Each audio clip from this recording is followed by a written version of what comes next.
भाव हैं कुछ उर्दू में लिखे हैं, तो थोड़ा उसका अर्थ पहले बता दूंगी। क्या पेश करूं तुझको,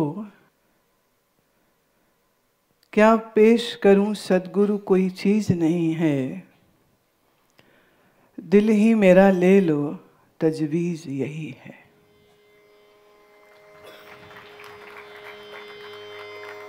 तजवीज मैंने सुझाव।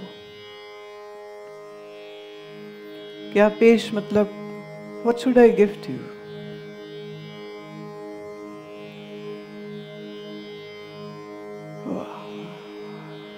औकात है क्या मेरी, तू शाहों का शहंशाह। महिमा तेरी क्या गाऊं, अल्फाज नहीं है। अल्फाज माने शब्द, वर्ड्स। घायल किया जहां ने, मरहम तू रखता रहा। समझा ना कृपा तेरी, मैं भटकता रहा। आखिर हूं दर पे आया, आखिर हूं दर पे आया, तो चली पेश नहीं है। देर हो जाती है ना, फिर चाह के भी कुछ नहीं कर सकता। मन मेरा पागल करता रहा जुदा। समझा ना ज्ञान तेरा, हुई मुझसे ये खता। खता मैंने गलती, भूल, माय मिस्टेक। नजरे करम कर दो, बस फरियाद यही है। ये शिष्य के भाव हैं। मैंने कभी मेरे गुरु के आगे कोई रुपया नहीं रखा था, कभी नहीं। रुपए जैसी चीज और गुरु के सामने रख दो,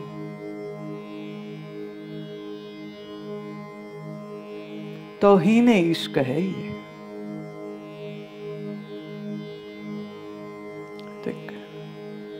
कड़वी टिप्पणी ले रही हूं आज। जब तुम लोग आते थे प्रणाम करने और रुपए रखते थे ना सामने, तो उसी की वजह से ये भाव जगा। ये अभी प्रेम करना नहीं जानते हैं, ये नहीं जानते प्रेम किसको कहते हैं। ये थोड़ा समझने की कोशिश करना है इसको।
करूं सद्गुरु कोई चीज नहीं है,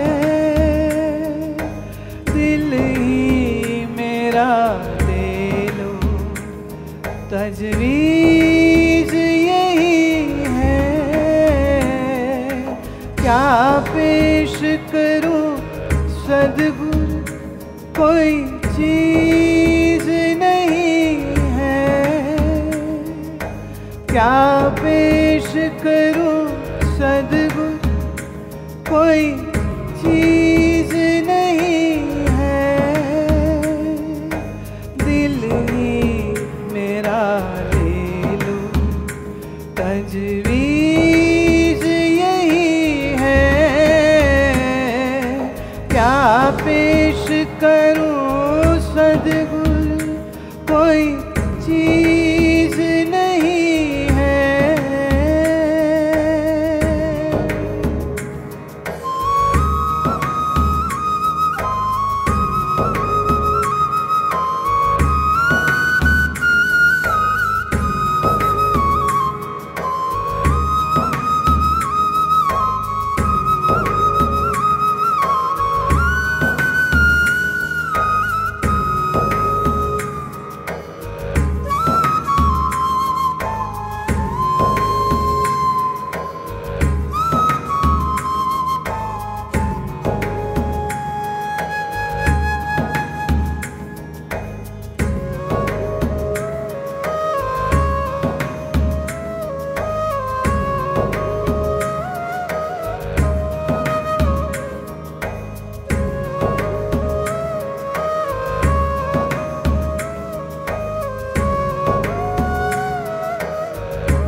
औकात है क्या मेरी, तू शाहों का है शाह।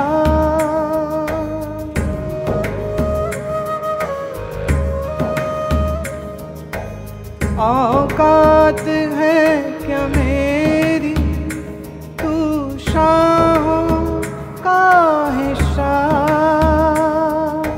मैं अदना सा एक आशिक, तू मालिक है मेरा।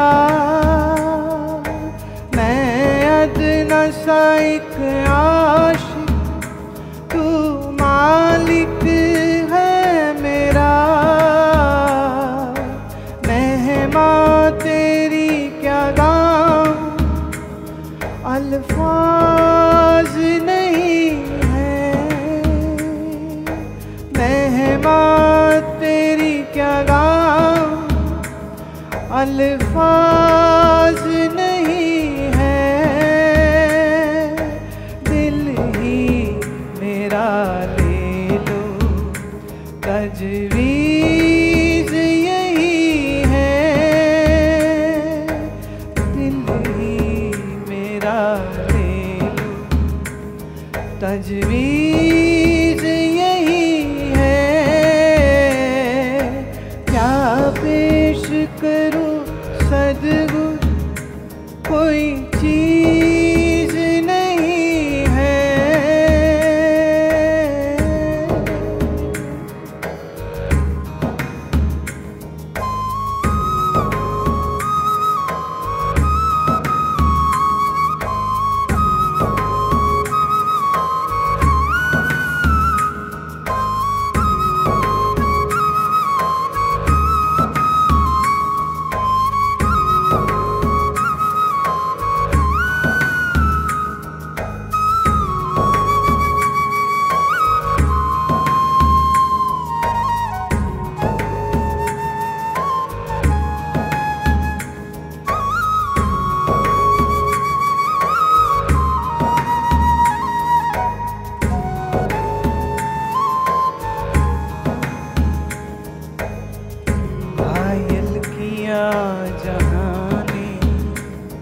तुम्हारा हम लगाता रहा, समझा न कृपा तेरी, मैं भटकता रहा। घायल किया जहां तुम्हारा हम देता रहा, समझा न कृपा तेरी मैं भटकता रहा। आखिर हूँ दर पे आया तो चली पेश नहीं है। आखिर हूँ दर पे आया तो चली पेश नहीं है। दिल ही मेरा ले लो तजवीज यही है। क्या पेश करूं सद्गुर कोई चीज नहीं है। क्या पेश करूं सद्गुर कोई चीज नहीं है।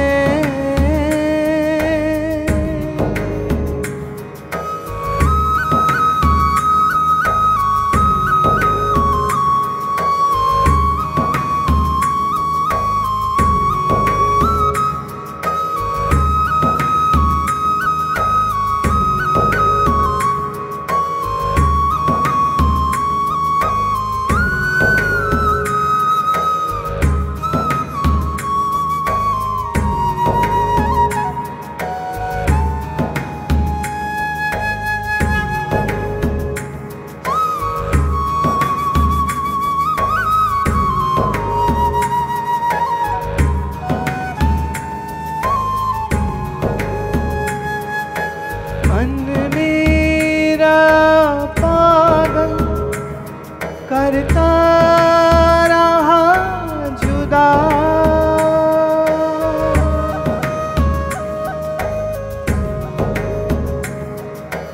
समझा न ज्ञान तेरा हुई मुझसे ये खता।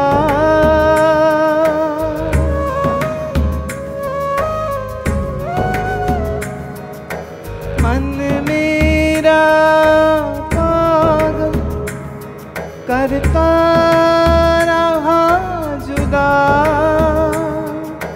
समझा न ज्ञान तेरा हुई मुझसे ये खता। नजरे करम कर दो फरियाद यही है।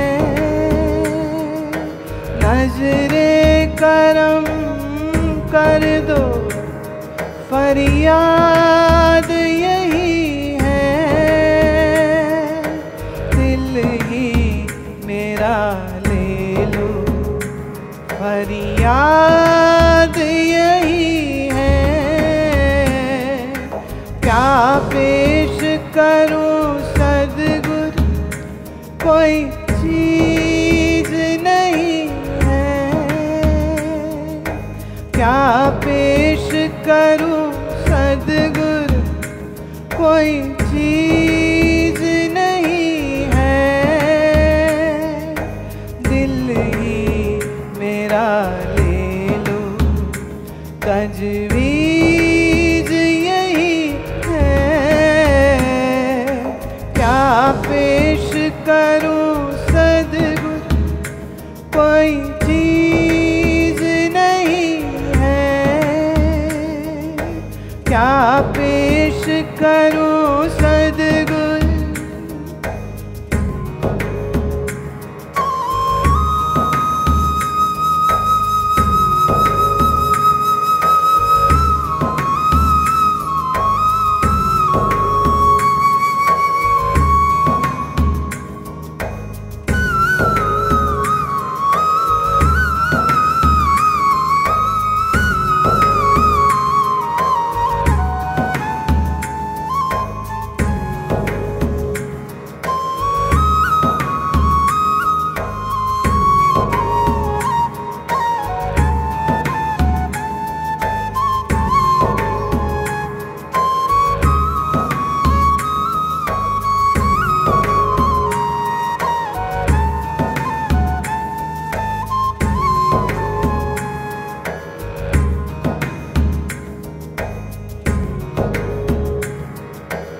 पेश करूं सद्गुण, क्या पेश करूं सद्गुण, क्या पेश करूं सद्गुण।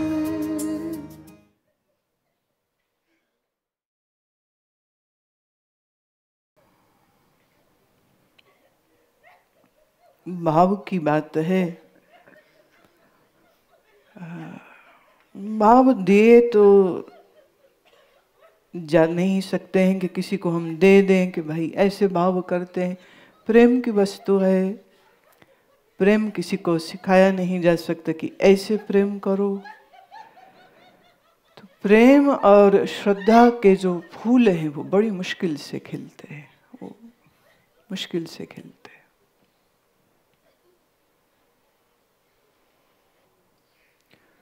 श्री कृष्ण कहते हैं श्रद्धावान लभते ज्ञानम तत्परः संयते इंद्रियः। जब तक अतीव श्रद्धा नहीं होगी और साथ ही संयते इंद्रिय, और उसकी इंद्रियां भी संयमित होनी चाहिए। Two compositions, two combinations to make this composition of being a true disciple। दावा करना तो बड़ा आसान होता है, बहुत आसान होता है, पर क्या सच में, क्या सच में श्रद्धा परिपूर्ण हो और इंद्रियां संयत हों, इंद्रियां संयत हो। इंद्रियां जो हैं वो विचलित नहीं होनी चाहिए, क्योंकि मनुष्य का पतन उसकी इंद्रियों के असंयत होने से ही होता है।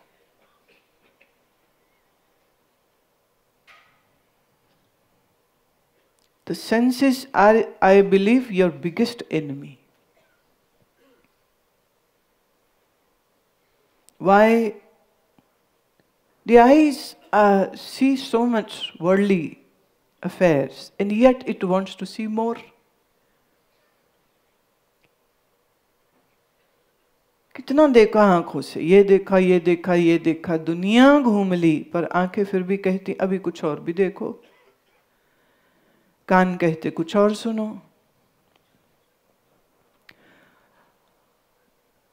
जुबान कहती कुछ और खाने को दो, इतना खाया फिर भी और खाना चाहता है। Same goes for your other indriya.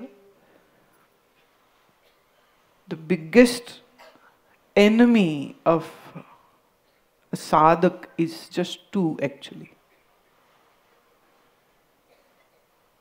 One is your tongue and the other is your genitalia. एक जीभ और एक भोग की इच्छा रखने वाली काम इंद्री, ये कभी नहीं बढ़ती है। ये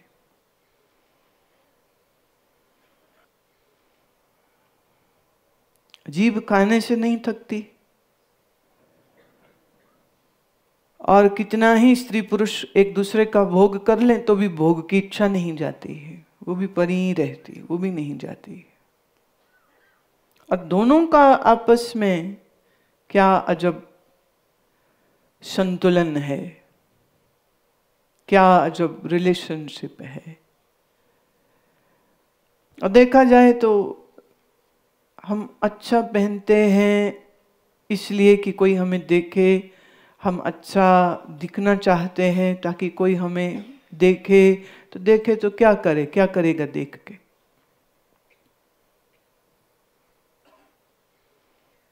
The final objective is the physical intimacy, for that only, otherwise why?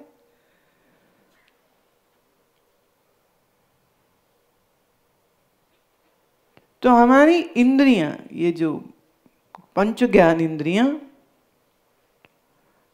ये संसार के साथ इतना पक्का रिश्ता जोड़ के रखती है, एंड इट्स अमेजिंग। वाणी में एक बहुत सुंदर पंक्ति आती है, ए रसना तू आन रस राच रही,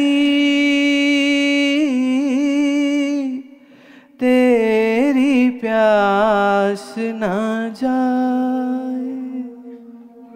प्यास नहीं जाती है, प्यास नहीं जाती है। ये रसना कितना, और रचिक भी किसमें कहते, अण रस। खाने की वस्तुएं कितनी अच्छी हुई, कितनी अच्छी हुई, मिठाई कितनी अच्छी हुई, रख दीजिए उसे 2 दिन 4 दिन, सड़ जाता है, फंगस आती है, खराब हो जाता है, कीड़े पड़ जाते हैं। और तुम्हारा शरीर, इसे 4 दिन रख दो, नहलाओ नहीं, धुलाओ नहीं, दियो परफ्यूम ना लगाओ, तो ये भी बास मारता रहता है।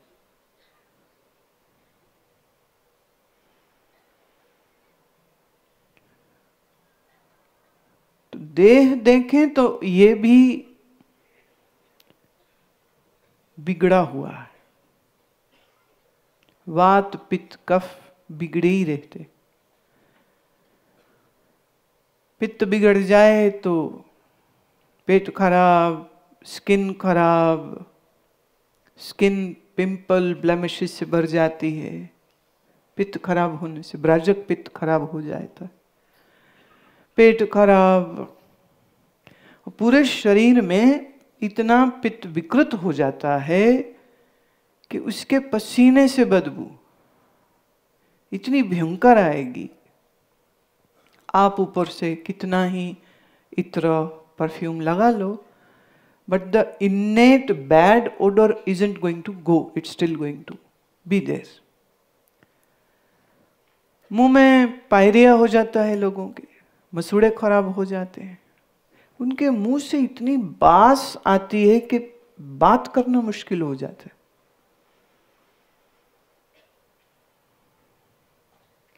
वायु बिगड़ जावे तो, हड्डियों में वायु बिगड़ गई तो आर्थराइटिस, रोमेटाइड आर्थराइटिस ही आ जाएगा।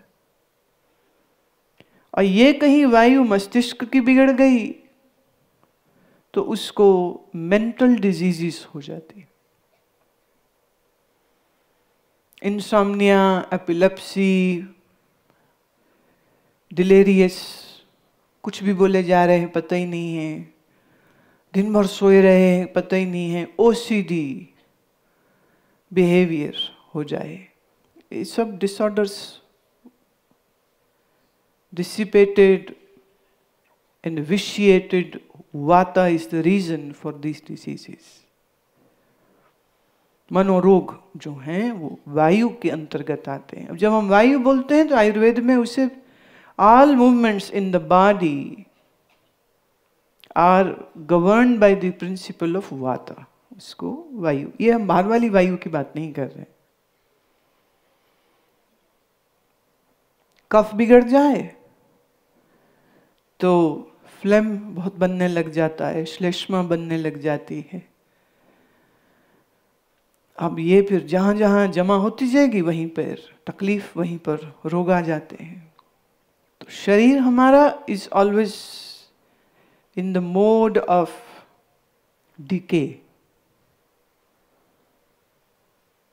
इसलिए रोज नहाओ, रोज साफ करो शरीर को, रोज कुछ परफ्यूम लगाओ, रोज कंघी करो। सौंदर्य प्रसाधन सबसे ज्यादा दुनिया भर में बिकते हैं। तो शरीर है बिगड़ने वाली एंटिटी, और जो वस्तुएं हैं जो हम खाते हैं, फल होए,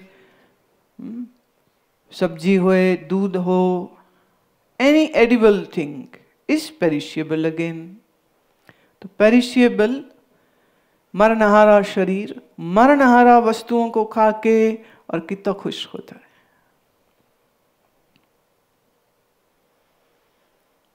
अब वो ये जानता ही नहीं है, ये समझता ही नहीं है कि ये जो छोटे छोटे मजे, ये जो छोटे छोटे सुख तुम ले रहे हो, ये बहुत टेम्परेरी हैं। अब बंधा है मन उसी में, बंधा है मन उसी में ही लगा पड़ा है। तो आपको जुदा ईश्वर से, कभी कभी गुरु से भी तुम्हारी इंद्रियां ही करती।